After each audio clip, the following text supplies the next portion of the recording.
Hey everybody, this is Robbie Rackleff, the host of EGI2 here on twitch.tv/EGI_2. I am coming to you live near the top of Griffith Park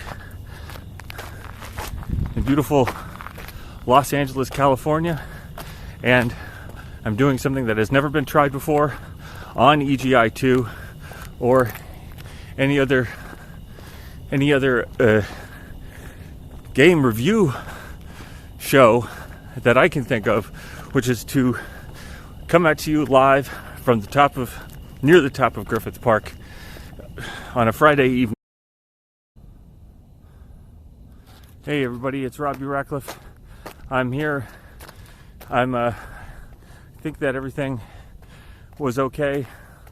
I hope everybody's back. I hope everybody stuck around for AGI2's outdoor game reviews. I made the mistake of walking down a path that was just chock full of dead zones for cell service. So I've returned, and I'm going to be reviewing games from a place that I think is going to have a little bit of a clearer signal, and we're going to dive right back to where we. Right back to where we left off with the game review for Far Cry 4. Far Cry 4 is the first game review of the night. It is a solid open world action, adventure, and exploration game from the people at, of course, Ubisoft and the people that brought us Far Cry 3. A lot of Far Cry 3 people, a lot of people that played Far Cry 3 thought that we wouldn't be able to come back and come back from Far Cry 3 with Far Cry 4, and it did. So there was a fourth Far Cry game, and it was some people said that it was a disappointing follow-up to Far Cry 3. People thought that Far Cry 3 was, of course, a milestone of a game in terms of its story, in terms of its main character arc, and its main villain Voss. So if you're a big fan, if you're a Far Cry 3 fan, I think if you could see behind me the beautiful city of Los Angeles stretched out below me, this is a good spot to stream EGI2 from. So I think I'm gonna just kind of stay here and putter around up here so that I don't lose the signal again. But Far Cry 4 is a game that I find is not disappointing, except for the fact that it does not do nearly enough to distance itself from Far Cry 3. Of course, in Far Cry 4, you play a young man returning to his homeland, his country that has been taken over by a tyrannical, wild-eyed, and slappy dictator named Pagan Min, who has killed several people that he knows and has created a situation where only you, the player, can make things right. So that's the story of Far Cry 4. And the game, I already reviewed the game, but I was in the dead zone, so give me a second to catch up with my thoughts.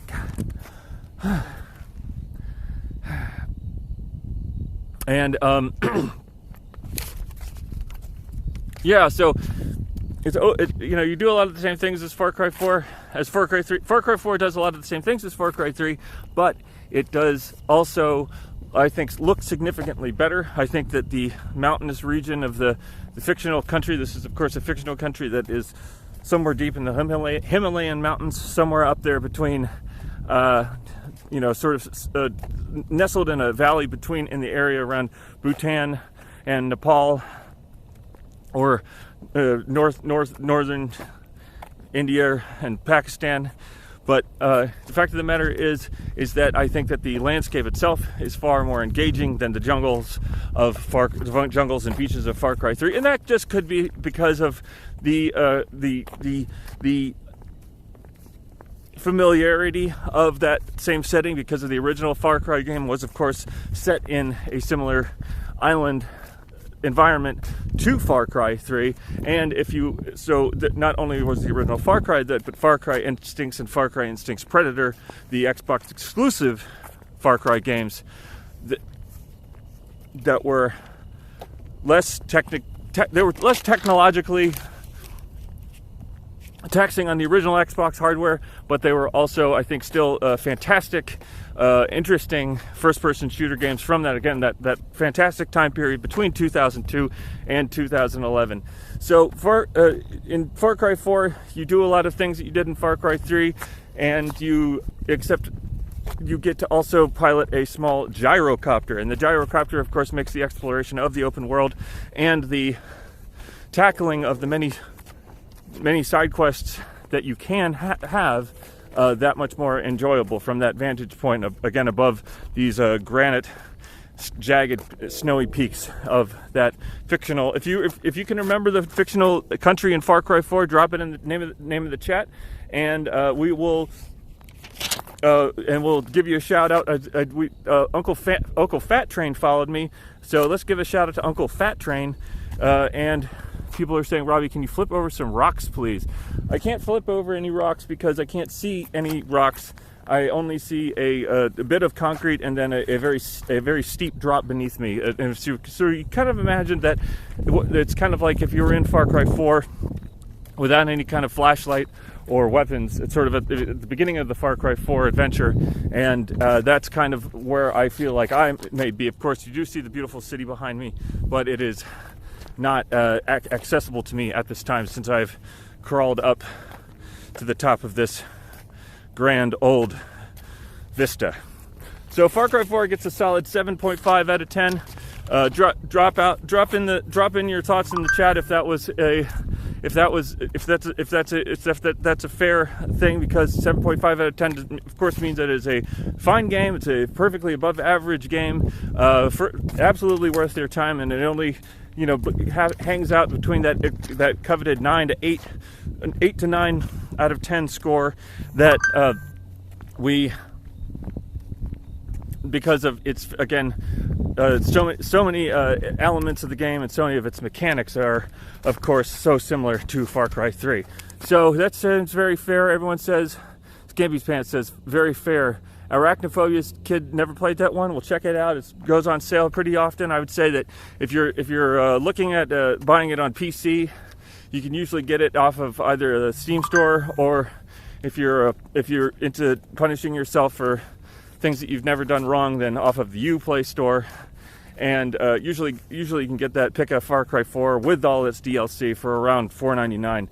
Absolutely worth it, under $5 purchase to just explore that open world, even if you don't end up enjoying the story so much that you take it from the beginning of the adventure to the end credits. So let's say funny nighttime hikes with Robbie. It's not funny. We're being absolutely 100% honest about our game reviews tonight. These are unfiltered and absolutely 100% honest game reviews. I have not taken any money from anyone, including tonight's sponsor, Frame Guide, who is, of course, the fantastic arena fighter, mech arena fighter from the Dreamcast, the Japanese only, the import only. Well, if you're Japanese, then it's not import only. It was only released in Japan by From Software, and From Software is, of course, in the game review. I'm reviewing another From Software game tonight, and this is a From Software game I think a lot of people forget about, and that is, of course, Ninja Blade. Ninja Blade, the boisterous. It's boisterous. It's loud. It's flashy. It's Ninja Blade on the Xbox 360, and now I think you can also get it on PC through the Steam store. Ninja Blade was, of course, a sort of From Software's take on the God of War, or an even Ninja Gaiden style of action game that came out in the period before Ninja Blade, It was a game with a lot of running up buildings, chopping the robots in half, slicing things that are slimy, and quick time events. It was reasonably paced, I think. Although I think most people will agree that Ninja Blade on the Xbox 360 when it originally came out, and I believe it also may have come out on the. If you know if Ninja Blade from Software came out on the PS3, drop it in the chat. I'm looking for it. I wouldn't say it had a lot of heart. I see somebody asked if it has a lot of heart. I think it had a medium amount of heart. I think that there was good people with good intentions behind it. I think it's a good looking game. I think it's got its moments, but ultimately I feel like it's a bunch of quick time events with a bunch of pretty unsophisticated combat mechanics in between them, and that's why Ninja Blade by From Software gets a EGI2 score, outdoor EGI2 score of 6 out of 10. Oh, and 10 on the 10th says Ninja Blade did in fact come out in 2009 on PlayStation 3, and so. If you're going to pick up Ninja Blade and you have a PlayStation 3 or an Xbox 360, you're in luck because it came out on both those platforms. And if you have neither, then it might also be on PC, and I'm sure you could probably... we got another new follow from I think we got another follow from Uncle Fat Train. I guess he unfollowed us, and now he's followed us again. Or I don't know if it's a he, but they've got the word uncle in the name, so I'm just going to go ahead and assume it's that. So 6 out of 10 EGI2 score for Ninja Blade. A lot of people will give it a much lower score than that, but I do think it's a fun time, especially if you can pick it up cheap on sale on the Steam store or Xbox Live, or if it is still listed on the PlayStation store somewhere. So let's go ahead and take a look at the chat and see. Winnie Worm subscribed to tier. Winnie Lily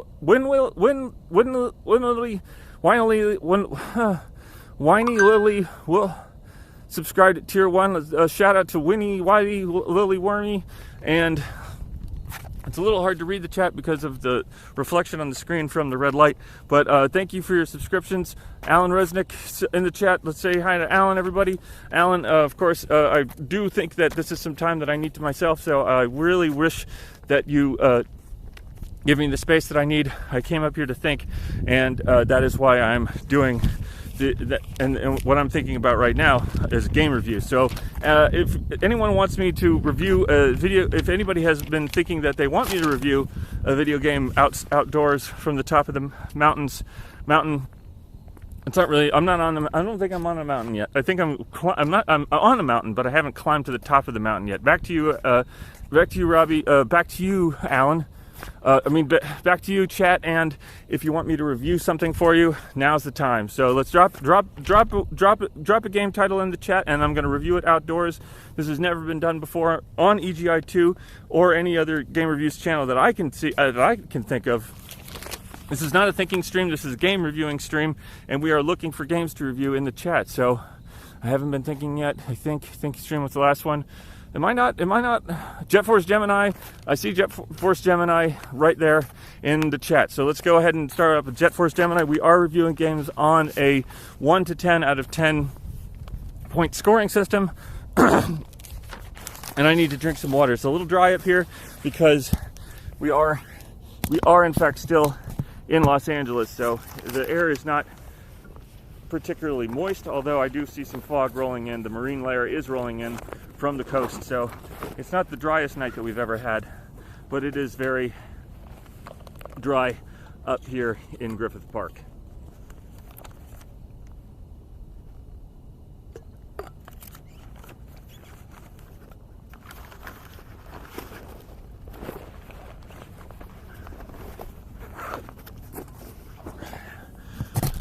Okay, so the Jet Force, the EGI2's outdoor game review for Jet Force Gemini starts right now.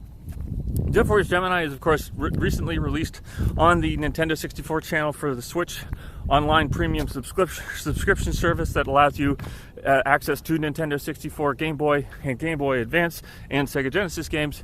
Recently released also on the Rare Replay collection, which you can get for free if you have a Xbox Game Pass subscription, or if you purchase Rare Replay on the Xbox One when it came out, like I did.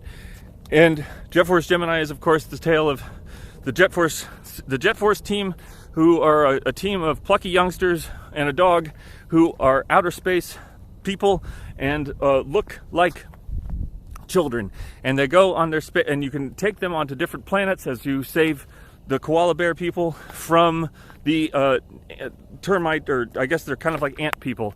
And it's run and gun, it's explore, lots of stuff. Different characters can unlock different areas of different levels, and you're sometimes required to go through certain levels with each character. Now, that sounds like a lot of fun, and it is a lot of fun, especially if you played the game when it originally came out on the Nintendo 64 in, I believe, 1998 or 1999. But the issue is that we have moved on as a gaming culture since then, and the control scheme for Jet Force Gemini, which involved a kind of let's call it unique lock-on and targeting system that had a snapback targeting. You guys see that out there in the distance? Do you see those two orange lights?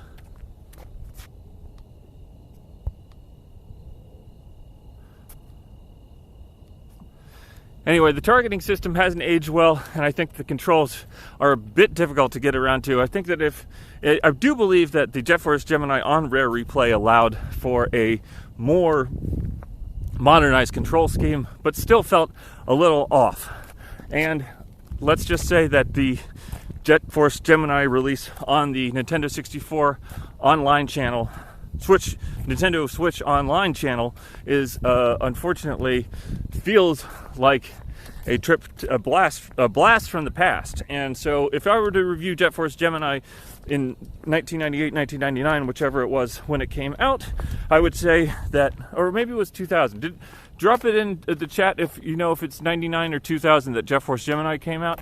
But I would say, and it was a lot of fun, looked great for the time period, really showcased what the Nintendo 64 could do at a time when a lot of people were saying the Nintendo 64 wasn't worth the cost of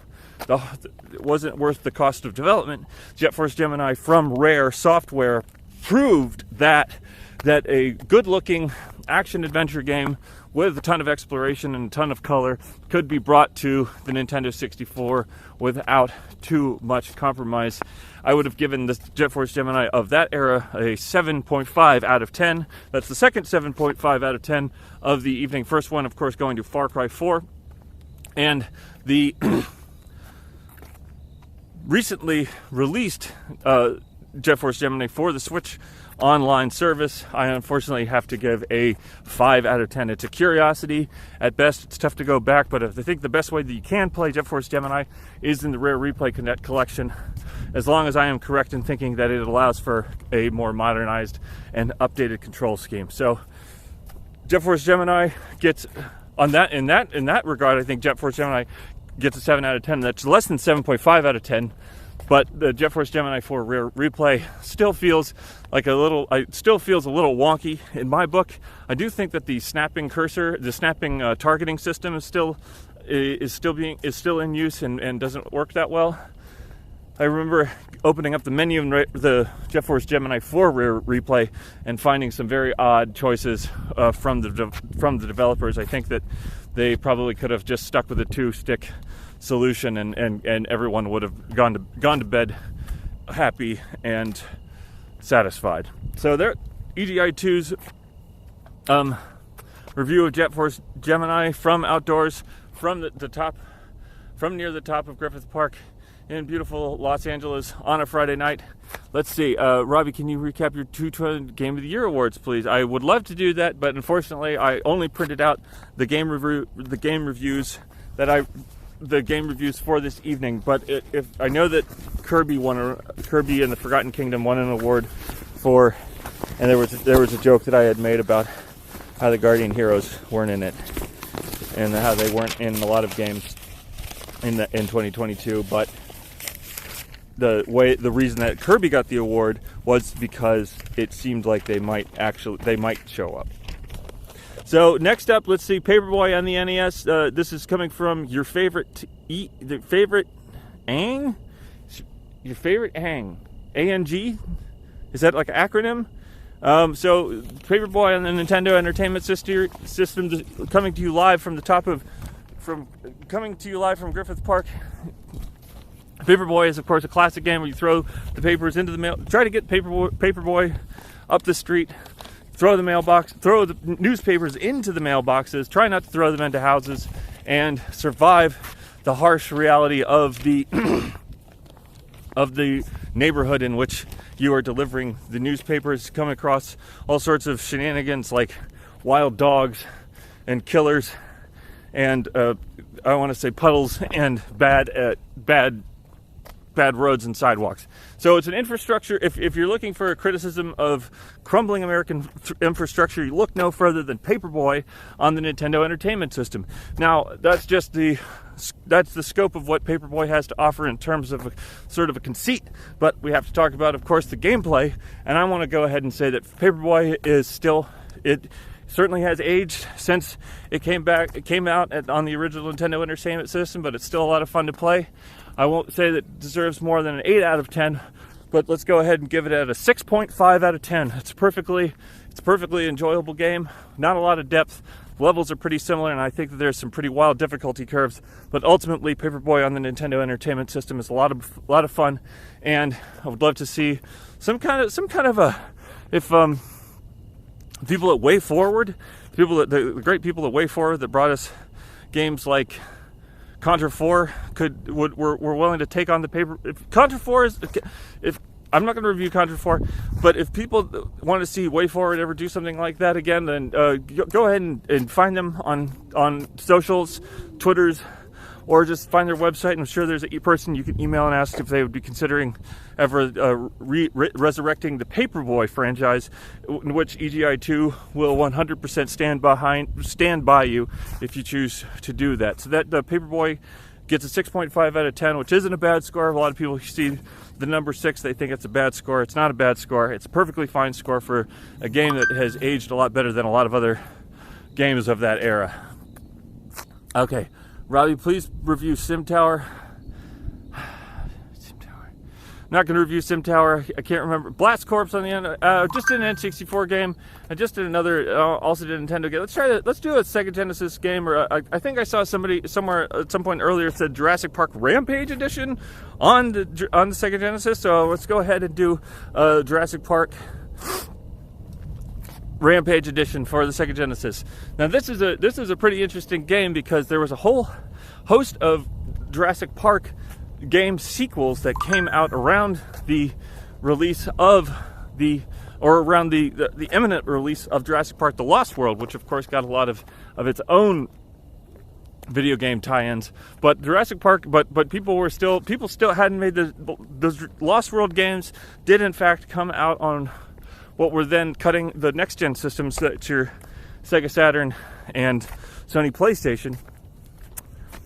And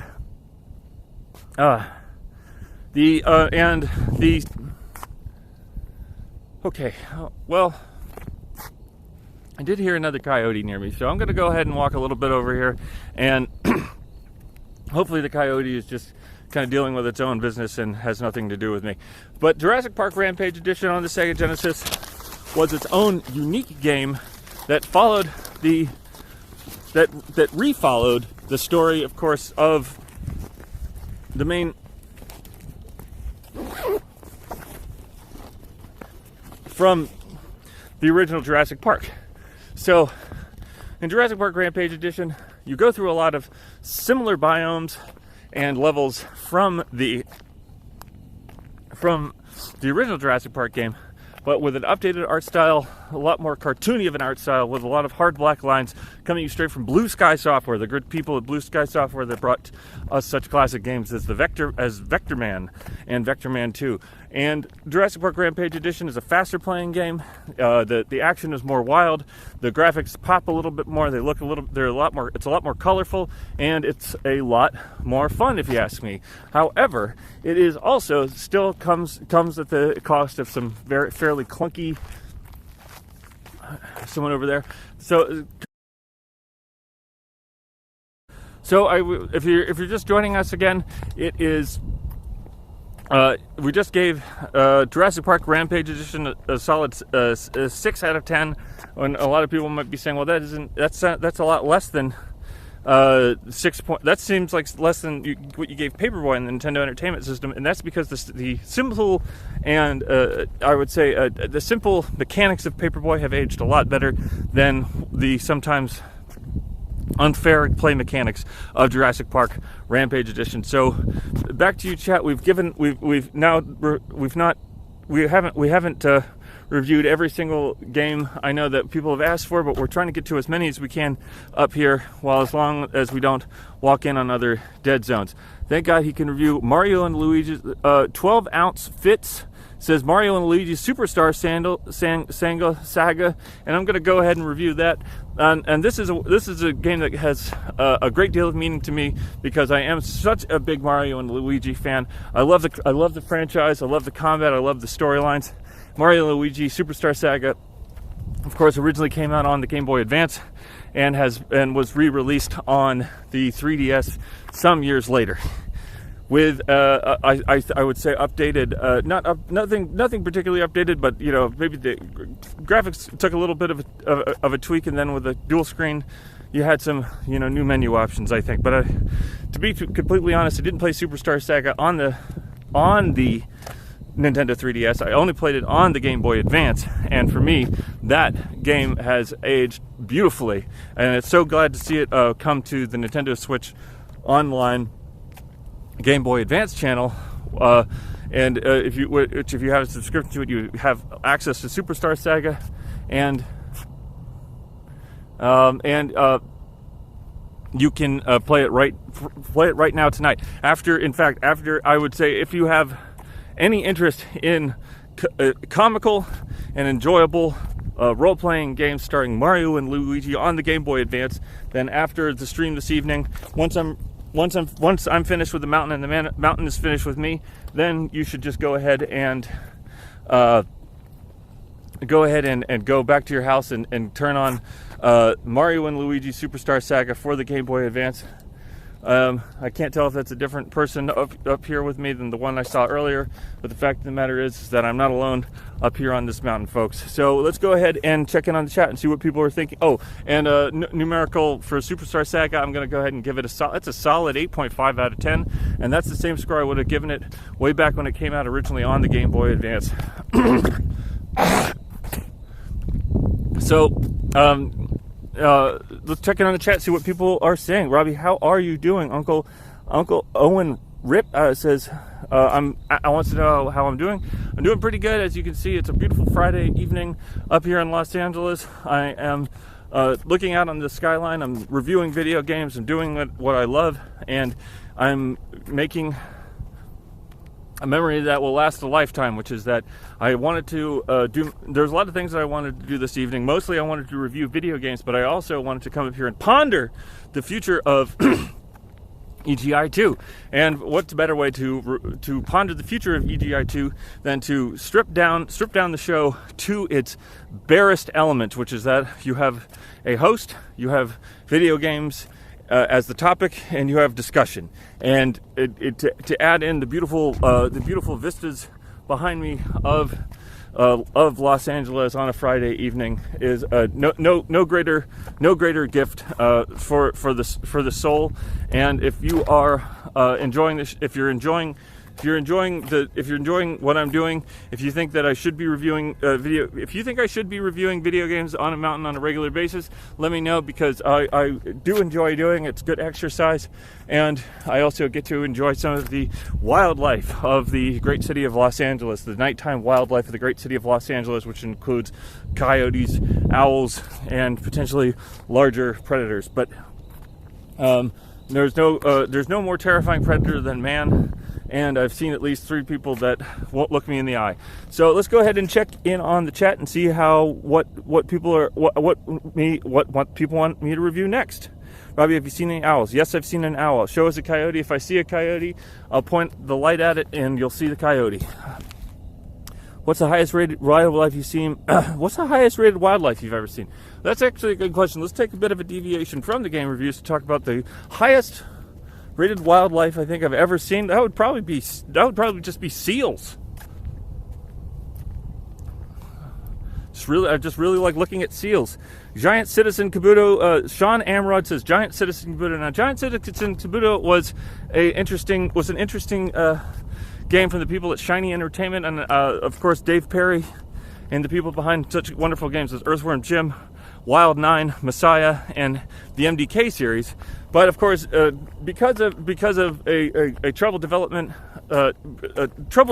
calendar, and the release of a number of other larger games, and I would say a confused rollout of the PlayStation 2 version of the game, it did not get the attention it deserved. It's a solid action game. It's a run and gun action game.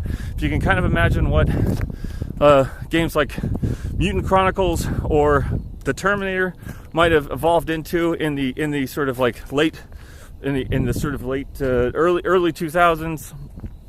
Not late early 2000s, early 2000s. So we want to say like 2003 to 2004 era. Giant Citizen Kabuto was kind of a step in that, was kind of taking that type of game and expanding on the idea, adding a lot of humor and adding a lot of very interesting character models. You play as a number of beings on distant planets, chasing after gangsters and weird large aliens, shooting them up, and then having hilarious discussions in between those gun battles. Everybody had accents, and nothing is funnier than a funny accent in a video game. And that if you haven't played Giant Citizen Kabuto, I believe that the only method for playing it is on PC or PlayStation 2. I could be wrong about that, but if you like those kinds of games, and when I say accents, I do want to just specify that it is of an anglicized accent. So it's an Anglo. It's either Australian, English, New Zealand, or otherwise. So those people are fair game, as we all know, and so go ahead and make fun of their accents. But other accents are off bounds, folks. So just don't even consider that I was meaning that when I said that.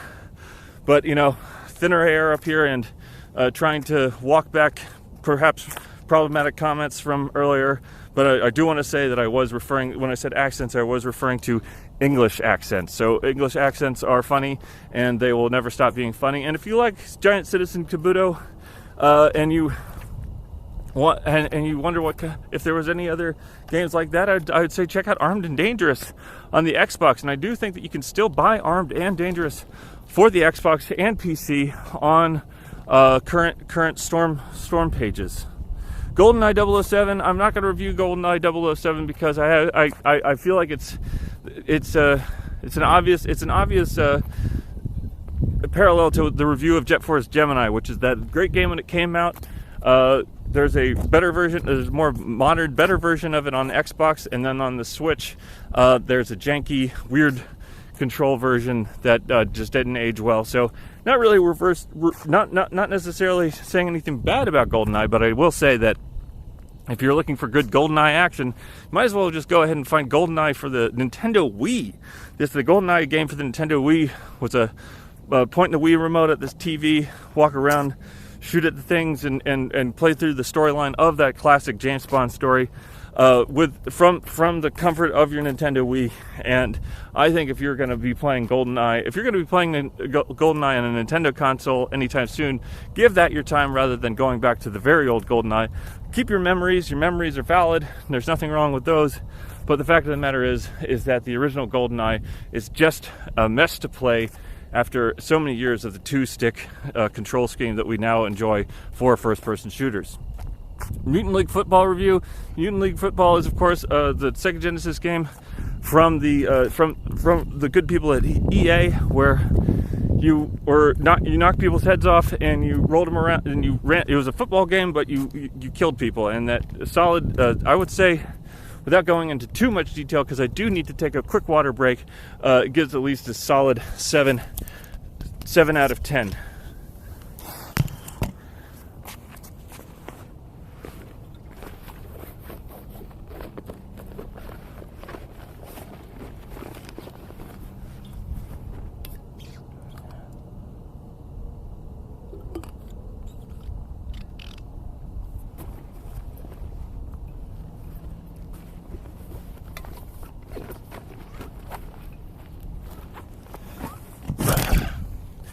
All right, so we're back. EGI 2 is back from the break, and we just want to remind everybody that tonight's stream is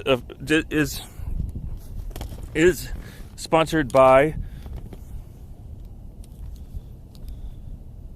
Frame Gride.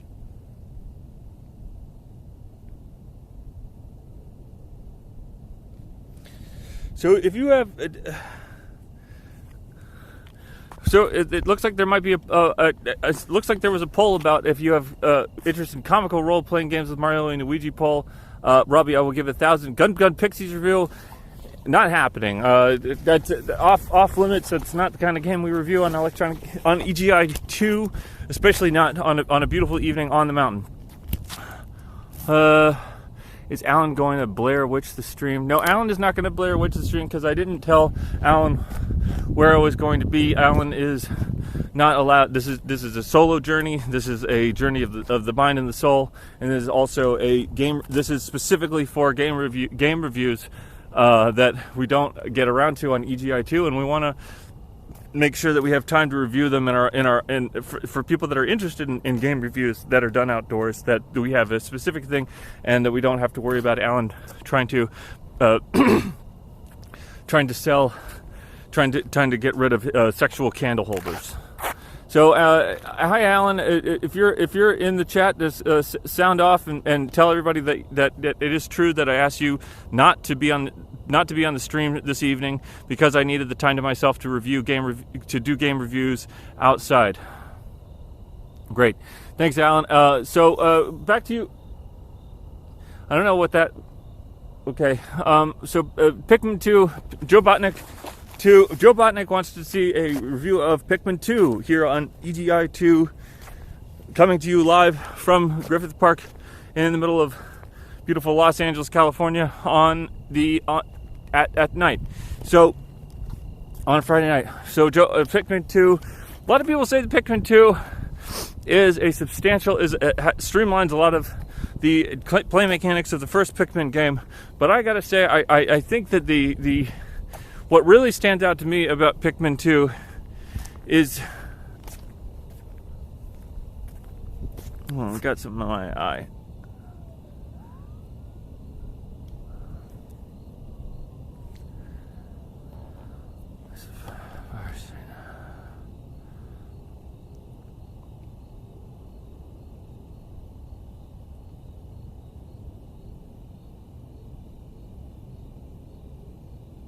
Great. Okay, so I kind of blinked that little. I somehow kicked up a little pebble into my eye, but we're not going to review Saberwolf, even though Saberwolf is a fantastic Game Boy Advance top-down. I guess I would classify it as an action adventure game, but we are reviewing Pikmin 2, and I'm going to say that Pikmin 2 is a solid 9 out of 10. I don't think I need to go into it. It's the Pikmin games. If you're into that kind of it's almost like a run gun real-time strategy game where you're trying to save your Pikmins from the alien biomes, then you look no further than Pikmin 2. It's a fantastic game, looks great. I haven't played it probably about 15 years at this point, but I remember thinking it was a very enjoyable time, and I still haven't picked up Pikmin 3 or Pikmin 4, so I'm sorry if on EGI 2 I haven't been able to if I can't review those for you. So sorry about saying that about English people, Joe Botnick, and I hope you enjoy the review of Pikmin 2, even though kind of got interrupted by a rock in my eye. Okay, so Robbie, don't play by the rules. Grim Fandango, let's do XCOM for the PC. I want to do. I think we're seeing. I think that we are. Wait, are we talking about the original XCOM, or are we talking about like the XCOM, the newer XCOM? Bug snacks. Joe Botnick is okay. You don't sound stupid. You sound smart, and that's the problem. Okay, so let's go ahead and switch it up a little bit and go back to reviewing some of the games that I brought up onto some of the games that I brought up to review, just so I can kind of reset myself, reset the old brain here. Okay, so Okay, so in pursuit of greed, this is the first for EGI2. In pursuit of greed, it is of course a very interesting action game for PC that came out in the era of Doom of the avalanche of Doom clones that we did see. But the thing that I would like to point about in Pursuit of Greed is that it has one of the best alternate titles that I think I've ever heard for a first-person shooter, which is the Assassinators. So if you're into Assassinators, or if you're in Pursuit of Greed, check out this classic old PC game. It's a first-person action game, first-person shooter from I just want to say 1997. It is free to download on the archive.org website, unless the copyright either the copyright was never properly filed or the company just ceased to exist, and so a backup was created and uploaded to the archive.org website. Check out In Pursuit of Greed. It's not a great game, but it certainly has one of the best alternate titles, which is the Assassinators, and it receives a EGI2 score of 5 out of 10. So okay, back to the what's your favorite word in Wordle? It's Blinky. No, not Blinky. It's water. That's what it was. I always do water. Okay, back to the chat. Let's take a look at Allan. Allan, please review all the games published in the New York Times. Well, that'd be an interesting. I think that might need its own separate stream on a different mountain. Okay, Galarians from Adult Occult. Shout out to Adult Occult in the chat with a great game review. Now, Galarians is a tough game because I do think that it has a interesting pedigree, and that it is, of course, it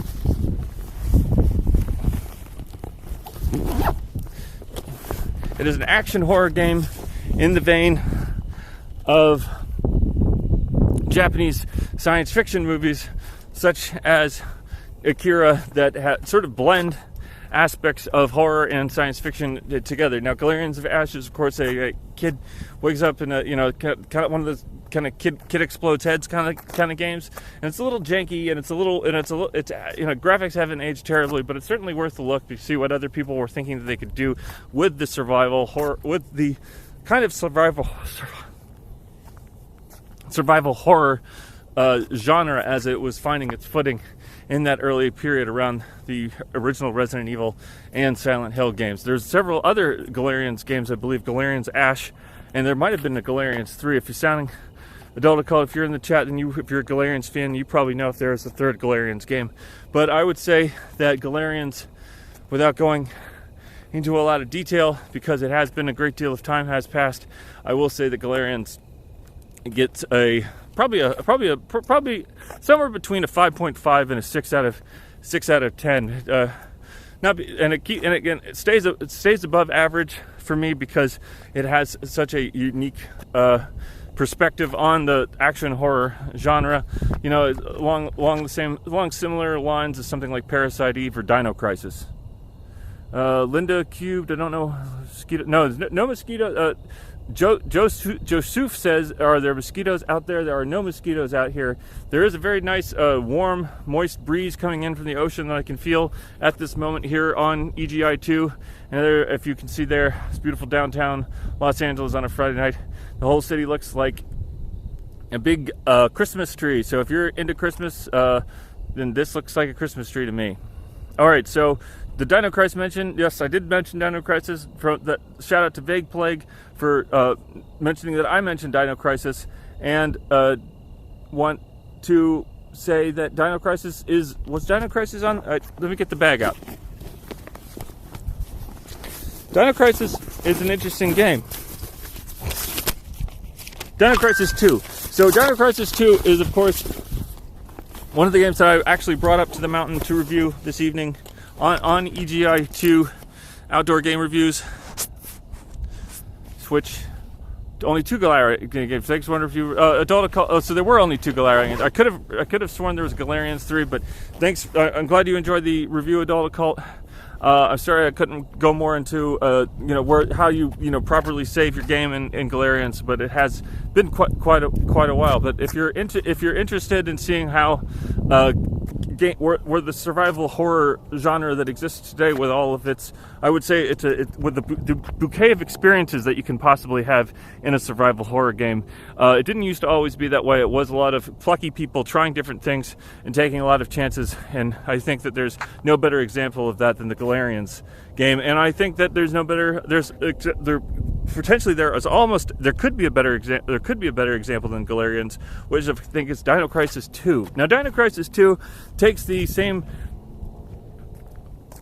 lot of the same cues from the first Dino Crisis 2, but rather than having with the fixed camera angles that you see in those that you do see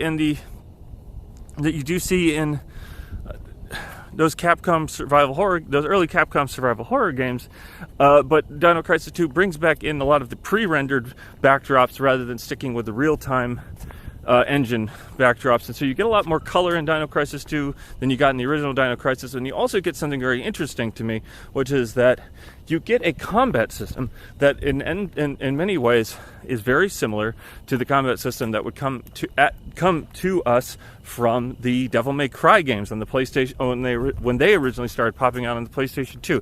It's not quite as fluid, it's not quite as flashy, but there is something in the way that the combo system works with the guns that you can use in Dino Crisis 2 that I would say is a very clear precursor to the Devil May Cry series. It has a very similar storyline of you're in a scientific situation and the dinosaurs get out and you have to fight your way out to safety through the course of a very dark and wild evening in the dinosaur world. And I think that it's a game that has aged somewhat well, especially for the older style of those Capcom fixed angle survival horror games. And I would love to see a remake of the original Dino Crisis games. Shout to the past. If you want to see is there a third Galarian? No, there's not a third Galarians. There's only 2 Galarians. Thanks. I saw the poll that there was a poll, but I didn't actually get to say. Okay, Vague Plague, the story. So you think Dino Crisis 2 make a good movie? I don't know if it would make a good movie. I think that most video games don't make good movies, and that just is a bias from me. But I think games are games and movies are movies, and they don't necessarily have to cross over that much. I mean, I think that we can all agree that we've seen great movies that are based on video games and great movies that sort of are about video games, but or not based on video games, but based on, when I say based on video games, I mean based on not based on specific games, but video games as a genre. And then there's movies that are based on the idea of video games. But Dino Crisis 2, if you were going to make sort of a longer form thing, and I know they're doing this with another classic Capcom survival horror game, Onimusha, you're going to make it, go ahead and make it into a TV series, animated TV series. Why not? I think I would love to see the people that are behind the Castlevania and Onimusha TV series to go ahead and take their shot at Dino Crisis or Dino Crisis 2. Okay, so we're how do you feel about what is this? Dreams lately. Have you heard about Resident Evil 6? Now, Resident Evil 6 is a game I was not planning on reviewing tonight here up on the mountaintop, but I'm going to go ahead and give the EGI2 review of Resident Evil 6, which has to be, I'm sorry to say, it has to be a 4.5 to 5 out of 10. There's probably some wiggle room. I do think it's a below average game. I think it's a mess of a game. It's way too bloated. It's way too long. I don't think that me saying that is any surprise to anybody who's experienced Resident Evil 6. But I will say I could recognize all the problems with it, and yet I stuck with it until the end. So there's something to be said about that. And I do think that there's something to be said about a lot of games that are not particularly good, like Resident Evil 6.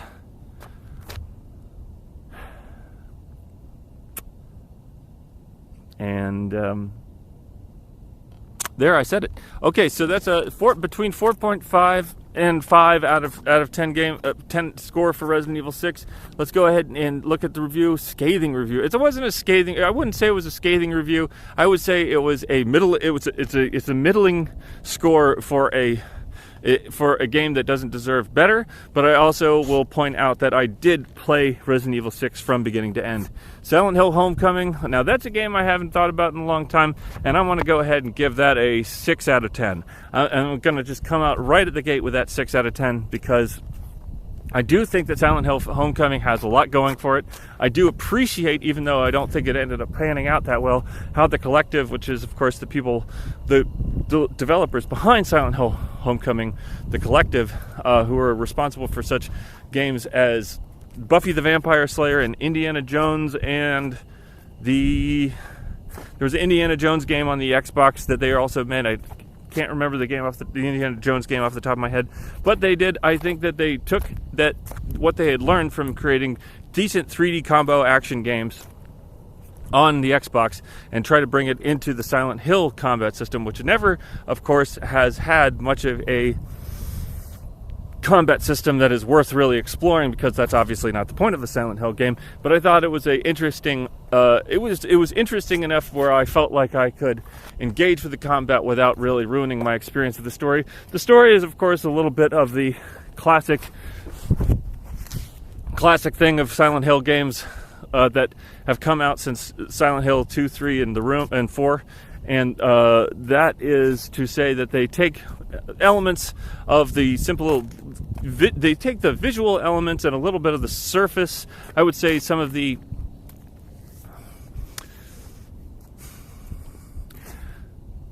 there's the psychological aspect of those games that that you can take some very, very obvious, clear elements from without really diving into deeply about what made those elements so successful in those 2, 3, and 4 games. And so it's like you've got the nurses that have the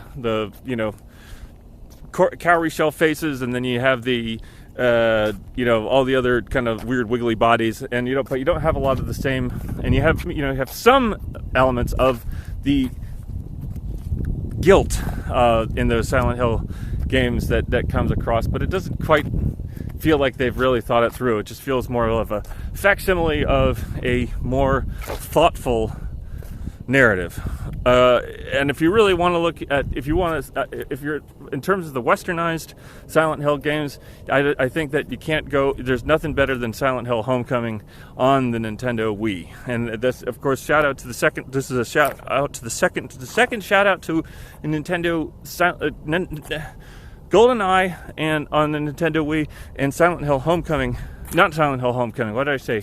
Shattered Memories. Shattered Memories. Silent Hill Shattered Memories on the Nintendo Wii, I think, does a better job than most of the latter Silent Hill games in terms of expanding on the themes of those Silent Hill games without feeling too much of a altered derivative. Without feeling too derivative, but also ends up feeling a little forced at times. So I would say if you're going to rank all the Silent Hill games, Silent Hill Shattered Memories probably comes in around the bottom of the top 5, but I still think it's a worthwhile game. And if you're going to go ahead, and I would give that Silent Hill Shattered Memories a solid 7.3 out of 10. So I know someone asked for Silent Hill Homecoming review. Silent Hill Homecoming gets a 6 out of 10 for being, engaging and more engaging in terms of in terms of what we consider to be the meat of the meat and the potatoes, or the nuts and the bolts of game mechanics. But it is not as engaging as a narrative experience as its predecessors, or as Shattered Memories, which is, again, receives a 7.3 out of 10 here on EGI2's Outdoor Game Reviews. So I like the idea of Shattered Memories where the monsters' appearances change. That was when I talk about the kind of elements that feel a little forced, I was kind of specific. I do think that it was clever, but I don't think it was clever enough to get Silent Hill Shattered Memories into the 8 out of 10 category that I would give to such games as Silent Hill 3 and maybe even Silent Hill 4 The Room. I don't know if Silent Hill 4 The Room actually deserves an 8 out of 10, but I do think that it's it plays around with our expectations a little bit more than Shattered Memories did. Where in the world is Carmen Sandiego for the PC? Carmen Sandiego is on the PC now, and if you're at your local library, you can pick up Carmen Sandiego CD-ROM. That's just an old school PC gaming joke. For the people that mentioned Carmen Sandiego in the chat, Silent Hill 4 in the Room Wonder is running the Shat Memories and Homecoming. Mossy Lump, I have to agree with you there, although I will say that I wonder sometimes if the Silent Hill 4 the Room has a more interesting narrative and has more interesting writing, almost accidentally, simply because of the way that the Team Silent Hill sometimes develops games. It seems like they trip over themselves trying to make something, and a lot of time, and I think with 2 and 4 they landed on something. With 3 they didn't quite hit the mark, but they made it okay. So can I get a quick Infocom retrospective? Infocom, what is it? Infocom a game? That's a good point. Thank you, Mossy Lump. Shout out to Mossy Lump. Apologies if I've having trouble getting the brain to say the words properly, but the fact of the matter is that I agree with you that the Silent Hill 4 The Room does have a better story than Shattered Memories. So let's go ahead and check out the chat. Maybe it's the unfinished state of the room. Well, also, Mossy Lamp, I want to go ahead and let's just keep this. This is an interesting conversation. I didn't think I'd be talking so much about Silent Hill 4 The Room while I was standing up in Griffith Park on a Friday night. But let's go ahead and dive right into it, which is that I think that the fact of the matter is that one of the things that I think works in Silent Hill 4's favor is that it was not originally planned to be a Silent Hill game, and I think that the fact that Konami and the people at the Team Silent Hill were kind of jamming all of these elements into a game that wasn't supposed to be a Silent Hill game at the last minute made it sort of in a way kind of a happy accident. Can I review Allan's performance?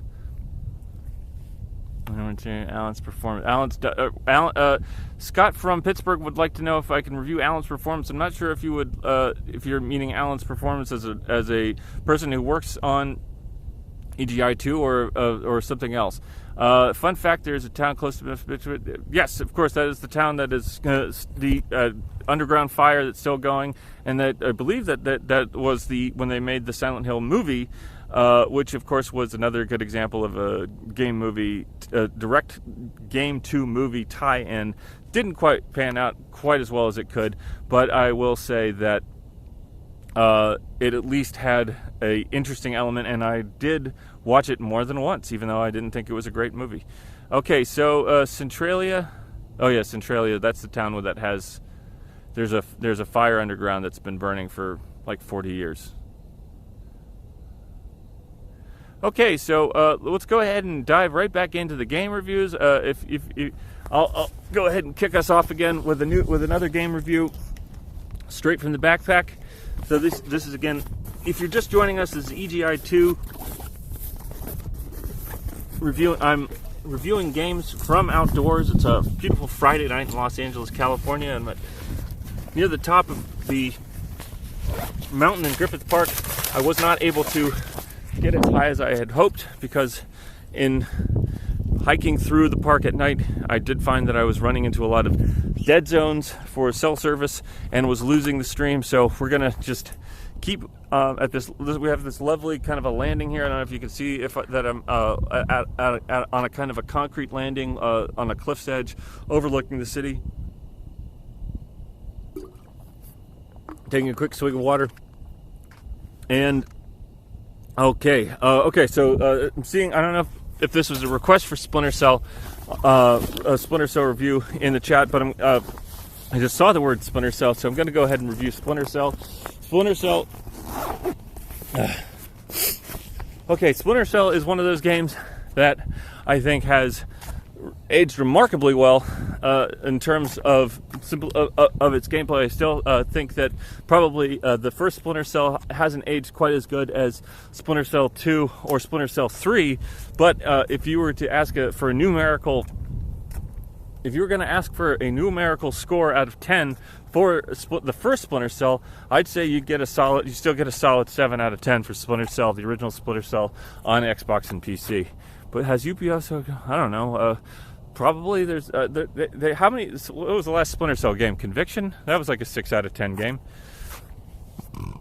If they haven't confirmed it, I'm sure they will at some point. You know, Ubisoft is constantly recycling its IP, its successful IP in different ways. I will say that I was at first originally excited about the new Prince of Persia game that's coming out on most consoles, but the aesthetics of that game are so god awful that I can't imagine that I will be playing it anytime soon. I do think that they've really dropped the ball in terms of keeping what made the Prince of Persia games so intriguing and interesting and enjoyable, and such a epic and happy adventure from the original Sands of Time trilogy. Although, keeping in mind that, of course, The Warrior Within took an odd detour into the sort of new metal-y era that wasn't ever quite properly explained or justified. I don't know. Played Pandora Tomorrow when it came out. It was cool. People seem to like that over Chaos Theory. Pandora Tomorrow is pretty good, but I do think that I feel like Chaos Theory just has a better. I do feel like Chaos Theory has just the correct balance of challenge and into it. You can kind of get into it a little bit easier than Pandora Tomorrow. I think Pandora Tomorrow is a little bit too hard, but people like a challenge, and if you like a challenge, then I'm not going to knock you. I think that both of them are just solid games. Dig Dug, what's the best 3DO game? Okay, Napoleon Blown Apart, which is just a very graphic type of a name, wants to know what was the best 3DO game, and that's a really great question. I think a lot about the 3DO these days because I have been watching a lot of videos about the 3DO on the YouTube, and I will say that there's probably a pretty solid case to. I mean, the obvious one would be either Street Fighter 2 or Samurai Showdown. Both of the ports of those fighting games on the 3DO are pretty high up there in terms of just raw game score.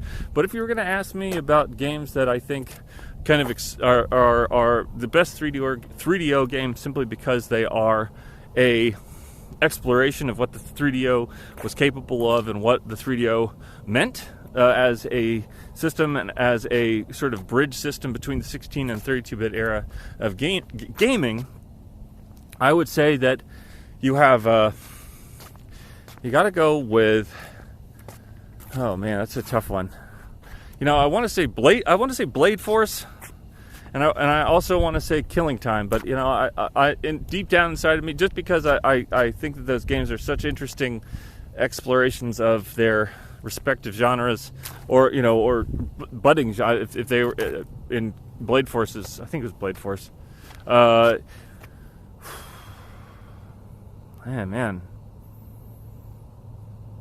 Let me think about. I'm gonna take a second to just think about that. Yeah, so someone said Road Rash, probably Road Rash. Yeah, I'm gonna say Road Rash. Road Rash for the 3DO is probably its best game. That's not Street Fighter or Samurai Showdown. That feels like it does still feel like a bit of a cop out since it was based on, you know, a pretty popular Sega Genesis series. Gotta think about that. You know, PO'd is also on. PO'd would be something. If you don't know what PO'd is, you're kind of a space chef, and it's like one of those games with a lot of pixelated snot. Gosh dang. I think Allan might understand the whole Twitch delaying payment thing if you expressed how important it is to EGI2.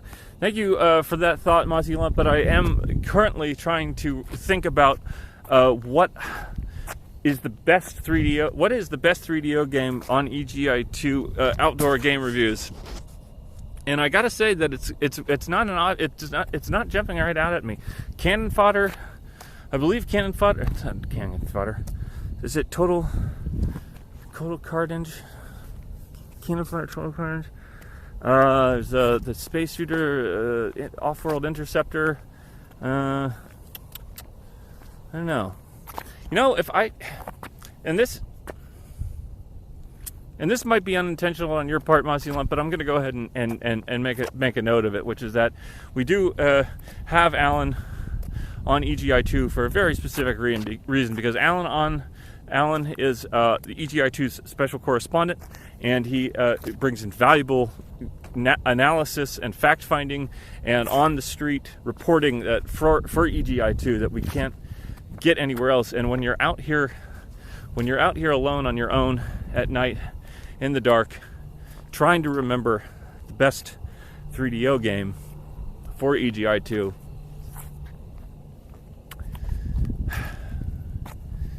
it's you know, it's easy to wish that you could just turn to Allan and have him. So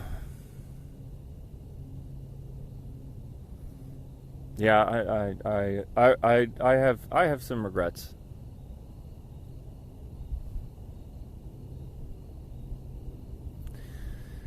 Back to you, Allan. Back to you, Uncle Owen's. Uncle Owen Rippin. This is the second Uncle Owen. We have Uncle Owen and Joe Botnick and Mossy Lump and Scott from Pittsburgh all in the chat thinking about Allan. And go ahead and think about Allan, but we have to take a pause from thinking about Allan because we do have to get to the bottom of this best 3DO game. And again, we have discussed a little bit. If you're just joining us, this is EGI2. Reporting to you live from, this is EGI2 out here near the top of Griffith Park in Los Angeles, California, and I'm I'm reviewing games outdoors. And if you have a game that you'd like to hear me review, drop it in the chat and I'll do my best to be discerning and try to review games that I do think have a appeal to the EGI2 audience as a whole. But even if I don't, or at least offer an opportunity for the EGI2 audience to broaden their experience, which is why I'm spending so much time thinking about the best damn 3DO game. Return Fire. Okay, so that was it's Return Fire. Okay, go ahead and Gloomwood Eraserhead Baby asks for a review of Gloomwood. Gloomwood was, of course, was our 2022 EGI2 Game of the Year award winner.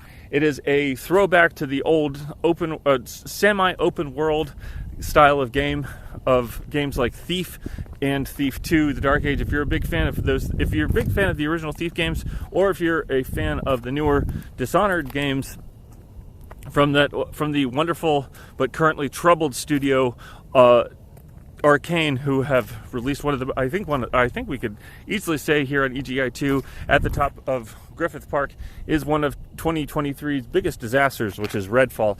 Redfall is, of course, a co-op shooter that takes place in a world where vampires have taken control, and it's up to the good people of Redfall to take the world back.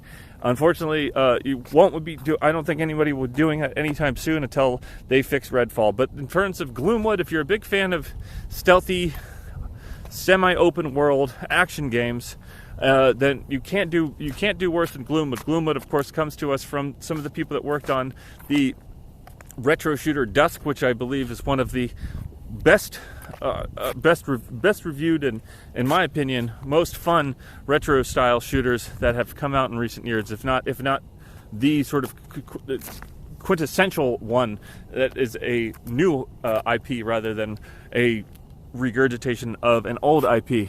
What have I missed?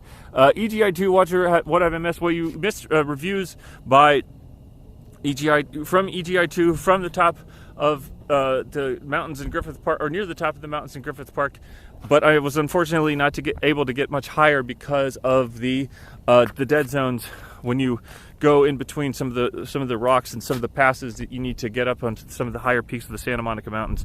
The phone signal kept cutting off. So right now, if you see, I'm at a pretty easy access point for the thing. If you see that one big white dot in the center of the screen there, that is, of course, the Griffith Park Observatory.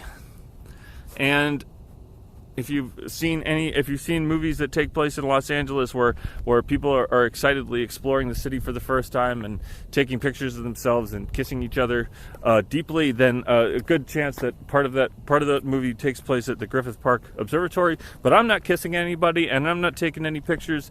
I'm in fact streaming live from near the top of Griffith Park, and I was reviewing video games. I started off by reviewing Far Cry 4, which I had to do twice because I walked into a dead zone and then no one heard me give my extensive review of Far Cry 4, the open world action game. Then I reviewed, I want to say, reviewed Jurassic Park Rampage Edition, Ninja Blade, Pikmin 2,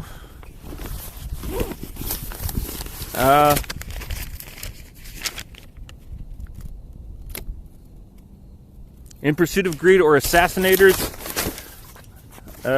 Mario and Luigi's Superstar Saga, Paperboy, and Giant Citizen Kabuto, which I actually didn't in the frustration that I was having with some of the cell signal issues, or maybe it was just a train of thought that I went on, I completely forgot to give Giant Citizen Kabuto a solid 6.5 out of 10. But if you're interested in Giant Citizen Kabuto, please look it up.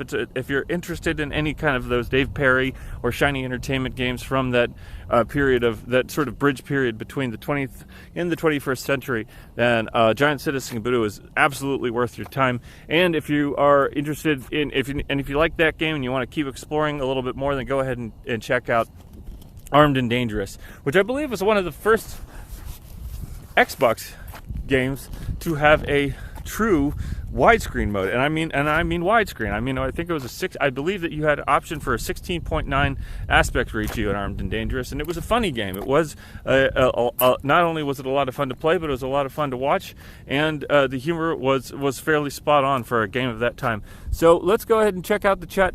I was watching Mega 64, and they talk about old games you talk about. Yeah, I don't know, Mega 64. They seem like a nice group of guys. I'd love to meet them someday at some venue, but the fact of the matter is, I think that we're just me and them are just very, very different people. Me and, of course, Allan. I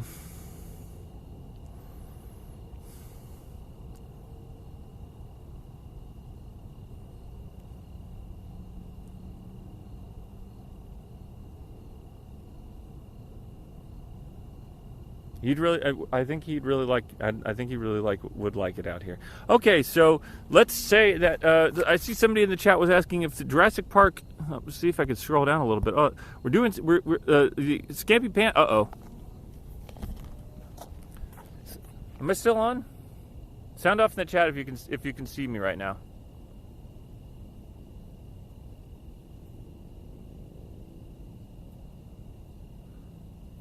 Great. All right, so someone was asking about a Jurassic Park fighting game for the PC. I do believe that there were several Jurassic Park fighting games. I don't know if there was one just for the PC, but I know that there was one on the PlayStation, and I would say that any of those Jurassic Park fighting games probably would probably lay it down in that 5 out of 10 category. Certainly worth a peek if you like looking at interesting character models of different dinosaurs biting and kicking each other. But the fact of the matter is that I am pretty sure that in terms of the depth of the combat itself, you're probably going to want to stick, if you like fighting games, and if you're a fighting game aficionado, you're probably going to want to stick with your Soul Caliburs, your Virtua Fighters, and et al. Okay, so I see. Do you have any advice on restoring old consoles? That is, my advice for restoring old consoles is probably is perhaps a little bit disappointing to some people, because I am not much. I used to be a collector. I'm not much of a collector anymore. I had a massive collection of old PlayStation JRPGs, Dreamcast games, Sega Saturn, big box, jewel case games, and several. I had a sizable collection, but I got rid of it over the course of several years, simply because it's difficult to, if you're the kind of person who likes to move around a lot, if you like to travel a lot, as I like to do, and if you just need to, I just need more space. But if you're gonna be someone who, I would take a look at the Analog Pocket or Polymega systems if you're worried about your old consoles, because those are systems that are fairly expensive, but are also pretty interesting, that they attempt to run games off of hardware rather than running them off of software emulation. Or someone said replacing caps. I think replacing caps is an interesting. That's it. Oh, Grimm's Awakening is subscribed at tier 1. They've subscribed for 2 months. Thank you for Grimm Awakening. It's time to be in the chat. The ColecoVision, of course, is a system, not a game. But if I was going to give the ColecoVision as a whole a review, it would be a 6 out of 10. Or buy Mr. I don't know what that means. Buy Mr. The only expensive retro console worth owning is a Mr. setup. Buy a what?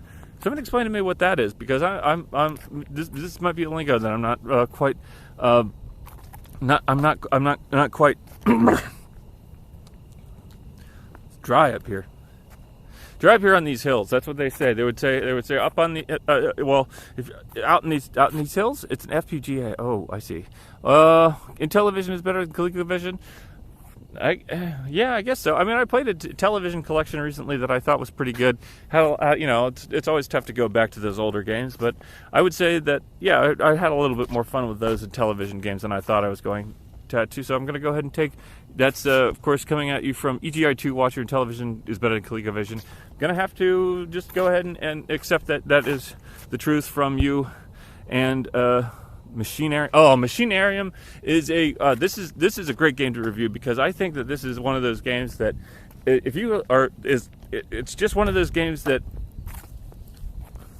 if I was going to have one game that I was going to say had a lot of heart from a specific period of that 2002 to 2011 game, Machinarium might be top of that list. It's a fantastic point and click action game, beautiful graphics. I don't think it has aged a day in terms of its interesting visual. It's interesting to look at, and it's great fun, and has a ton of heart. It's a sweet game. It's a sweet game that makes you feel good. And there ain't enough. I don't feel like there's enough stuff out in this world here that makes you feel good. That really rewards the sweetness of life and the sweetness of exploration and curiosity and friendship. And it's just got a lot of heart. What do you rate water at? Scott from Pittsburgh asked for what I rate water at. Now, actually, that reminds me that I do need to drink some water. It has been a little while before.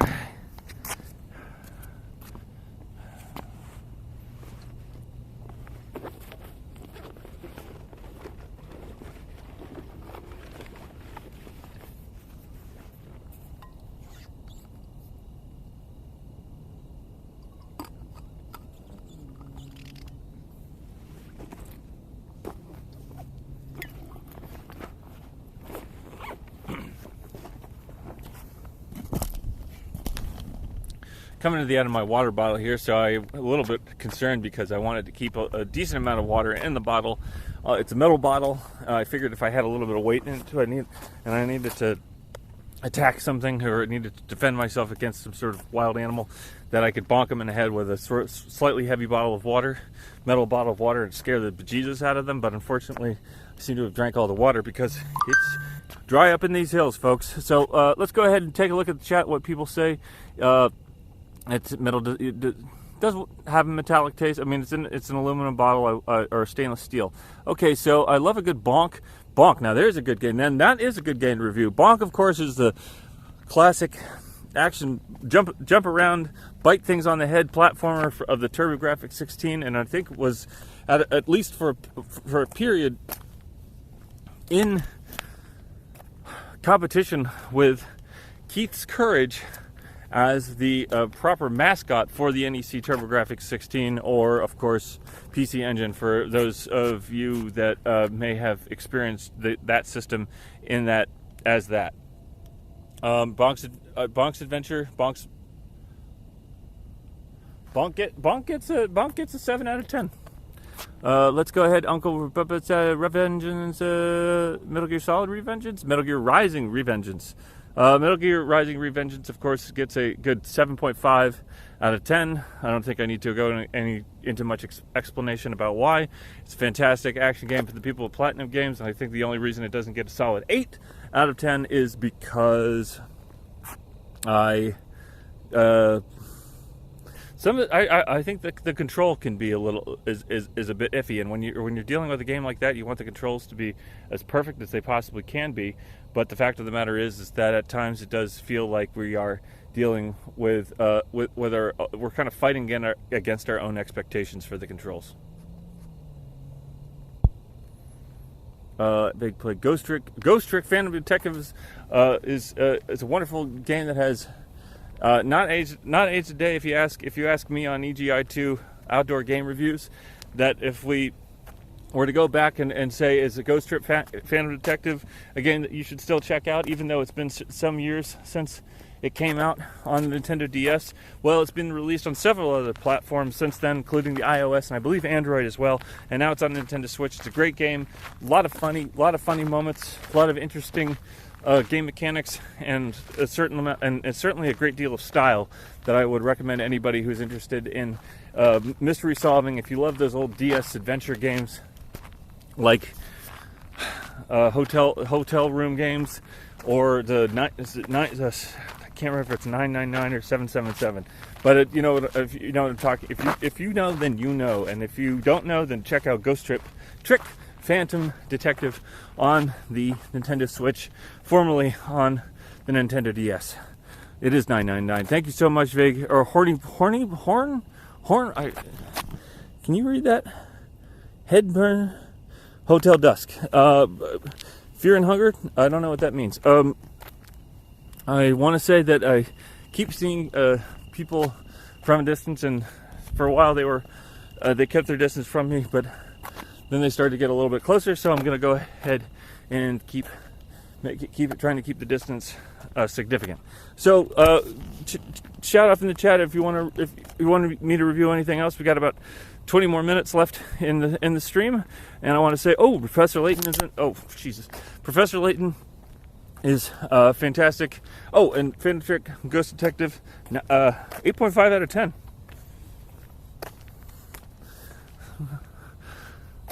So if you want to, let's switch gears a little bit for a moment, and let's do a quick lightning round of just 8 out of 8. If you want me to just give a numeric, I'm going to just give me a title of a game, and I'm going to go ahead and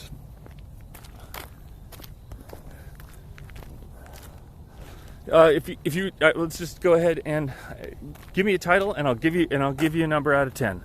Calibri, 5 out of 10. Tank? Kasumi Ninja, 3 out of 10. Grandia 2, that's a tough one. Grandia 2, because if I was going to say the original Grandia would probably get a 9 out of 10, but I want to say Grandia 2 is probably an 8 out of 10 game. Body Harvest, 7 out of 10. No More Heroes. The first No More Heroes is a tough one, because again, that's another guy, really blown out of the water by No More Heroes 2. But I want to say that the first No More Heroes probably gets 7.5 out of 10. Dredge, 9 out of 10, just because I just recently played it. I haven't gotten that deep into it, but I love what it's doing, and I think it's a fantastic. If you like fishing games and you've ever wondered what it would be like to do a kind of a fishing horror game, then Dredge is the game for you.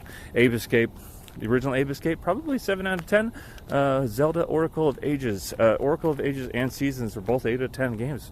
I think One Must Fall. Which one is One Must Fall? One Must Fall is, of course, Now, I always get One Must Fall confused. One Must Fall, the fighting game, 2 out of 10. Time Commando, 2 out of 10. Zelda, the first Zelda, 6 out of 10. Ooblets. Ooblets is that the game where you find the ooblets in the refrigerator, and you put the Wii? Is that the Wii game Ooblets? Or I'm thinking of something else. It's not Ooblets. Ooblets is some. Which one is Ooblets? it's hard to El Paso, elsewhere. El Paso, the town, I would say El Paso gets a 7 out of 10 as a city. Train simulator, there's so many train simulators. You gotta give me, you know, I've only played a few of the annual releases. You know, if you're gonna say like Train Simulator 2022, I'd probably give you 7 out of 10. You know, and if I had more of the, if I had enough, one thing that I do wish I did have, which I don't have, is the ability to have a full-on train controller.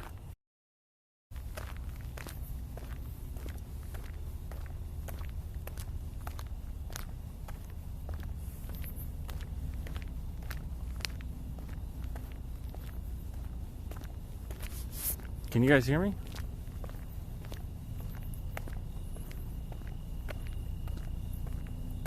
Okay, great. All right, so we have I believe that one of the last game we have a few more games that we need to review that are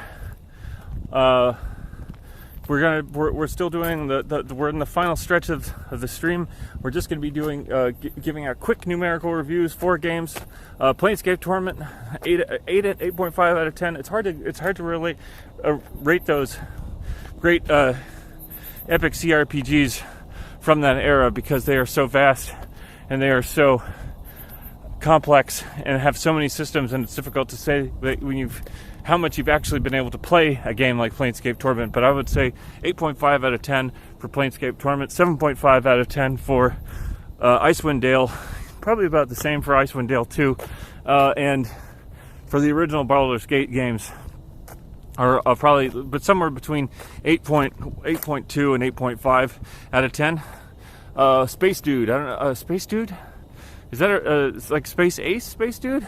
Frogger for the Game Boy Advance. Any of the Frogger games that came out after the original Frogger, updates to the Frogger. We are back, and we are still doing the last thing that I think that someone said in the chat was something about Team Fortress 3, and I was confused for a second as to whether or not that was a real game or not. I hope the internet sometimes comes late at night. If you can hear me, just go ahead and say you can hear me right now, because I am very happy to be if we can round out this whole stream in the way that was originally intended.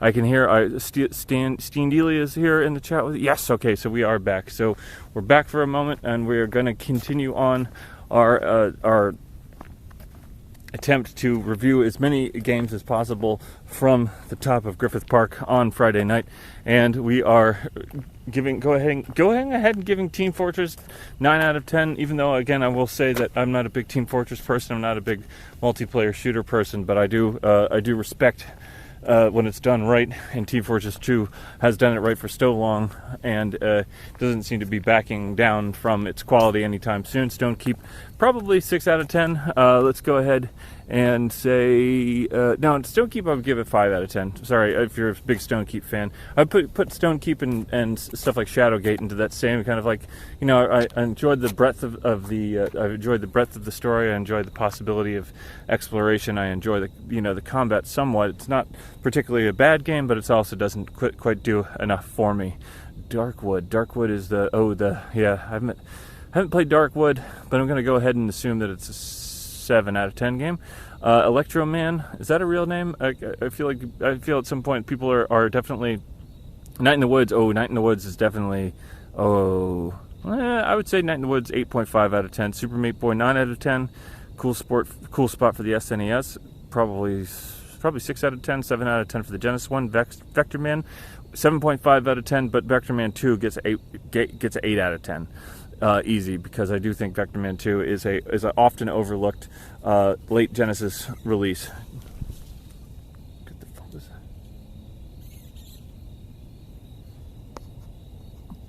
Antichamber is a 7 out of 10 game for me, simply because it's a good game, and I would say 6.5 out of 10 rather than a solid 7.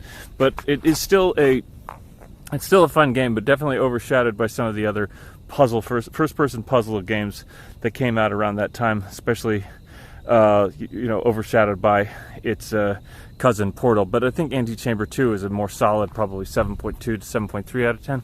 8 out of 10. Someone says 8 out of 10 for, is that 8 at Giovanni H? Is that 8 out of 10 for Antechamber? Or yeah, I would say 2 Fiddly as well. I think Antechamber is an interesting game. It's a beautiful game, especially if you're looking at it in terms of its aesthetics. Another World, it's another 7 out of 10.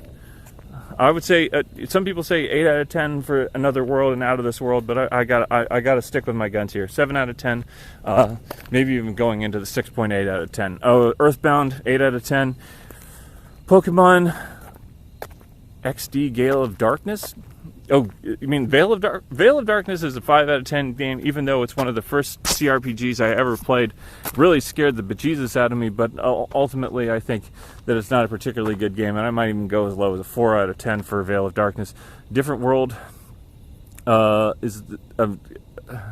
Robbie is from Florida, moving to Baltimore with Allan, and now is looking over to Hollywood Valley or whatever, I don't know, the left coast. So I found his globetrotting annoying, caused me to question his character. I don't think that's fair. I think that the reason that we moved out here to California was pretty obvious. There was a lot of opportunity to do more work, and we came out here to do more work, and we got more work, and now we live here, and we get to go hiking on a Friday night and review video games from the top of the mountain. And there weren't any mountains to review video games from in Baltimore. Certainly not any mountains in Florida, although Tallahassee, Florida does have some high hills and some nice vistas, and there are some nice bluffs in the Apalachicola area closer to the coast down there. But the fact of the matter is that I do enjoy. I come up here I'm coming up here for the first. This is the first thing on EGI2, and I think it's worth trying. And if you want to question my character, go right ahead. But I'm solid on my footing and solid with the decision to do it. Fallout 2, 8 out of 10.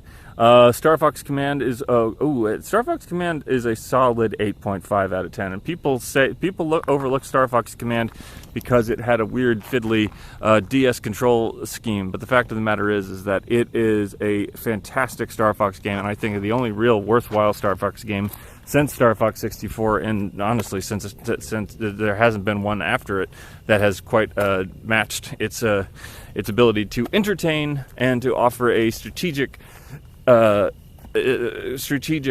play mechanics that you weren't expecting from a Star Fox game, since they are designed to be more arcadey games along the same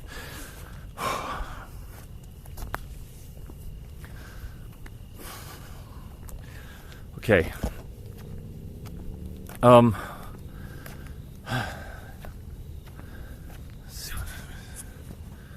right. So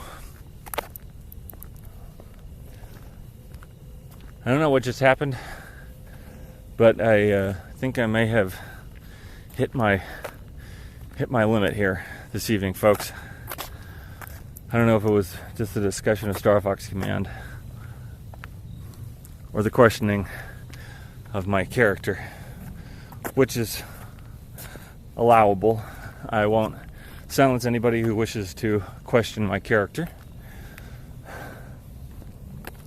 But the fact of the matter is, and that's not the first time I've said this evening, but EGI2 is a work in progress.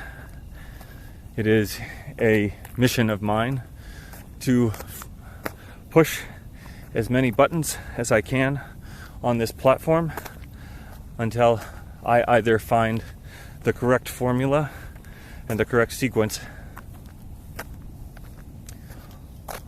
or resign and go into darkness. But I do believe that coming up here tonight and attempting what I attempted shows a level of commitment that I have to the stream and to the channel that I think reflects a deep-seated desire for me to create something that create and maintain something that gives people a space and a platform where they can come, enjoy community, have a good time, make some jokes, mention games that they may remember from their recent play history, or from childhood, or from earlier. And no matter what happens going forward, I am always going to try and turn this knowledge that I have compiled over my many years on this planet into something that is useful and meaningful for other people and reflects their own desires and impulses and warmth back at them. Allan wasn't here tonight because I asked him not to be here, because I wanted to come up here and think this through for myself before we return for the numbered stream, EGI 2 Stream 4, on Thursday, December 21st. Starting time to be announced. But I think that I'm ready to make the commitment to him that I made to the stream this evening and offer him a type of compensation that I think reflects his commitment to EGI 2 and to everything that we've worked on together. So go ahead and enjoy the rest of your evenings. Sorry if I wasn't able to review as many games as I would have liked. I apologize for passing through all the thinnies and dead zones that I had to pass through this evening. But it was an exploration. It was a new experience for me, and I hope it was a valuable experience for you if you stuck around. And we will be returning next week with plenty more EGI 2 in a format that I think that will be more familiar to you if you've stuck around with us before. And if you were new to the stream this evening, I promise you that we do have a stream coming up that is got a bit more of a format, a show format, and has a bit more interactivity between you, the audience, and us being the hosts and correspondents of EGI 2. And I want to also point out that we are working on a special guest appearance on EGI 2 Stream 4, and we will be speaking more on that later. But for now, I'm going to go ahead and sign off, drink the remainder of my water, and walk carefully down this mountain. And hopefully I will not need to defend myself against a pack of coyotes this evening. Good night, everybody.